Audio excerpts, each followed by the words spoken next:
পাপগুলা ক্ষমা করে নিতে পারি।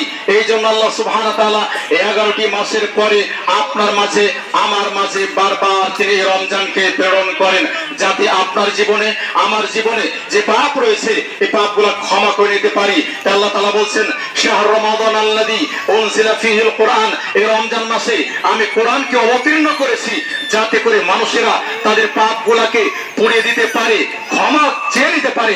এই জন্য আবু হুরায়রা বলছেন, রাসূলুল্লাহ সাল্লাল্লাহু আলাইহি সাল্লাম বললেন, জিবরিল আমিন আল্লাহ রাসূল সাল্লাল্লাহু আলাইহি সাল্লামের কাছে আসার পরে তিনি বললেন, ওই ব্যক্তির ধ্বংস যে ব্যক্তির উপর আমার নাম, যে ব্যক্তির কাছে আমার নাম পাঠ করা হয় তারপর আমার দরুদ পাঠ করে না, এই ব্যক্তির ধ্বংস।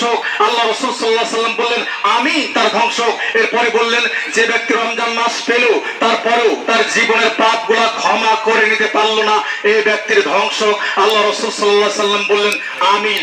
এরপরে তিনি বললেন, যে ব্যক্তি তার বৃদ্ধ পিতামাতাকে পেল তারপরেও তাদের খেদমত করে জান্নাত পেতে পারলো না, এই ব্যক্তির ধ্বংস।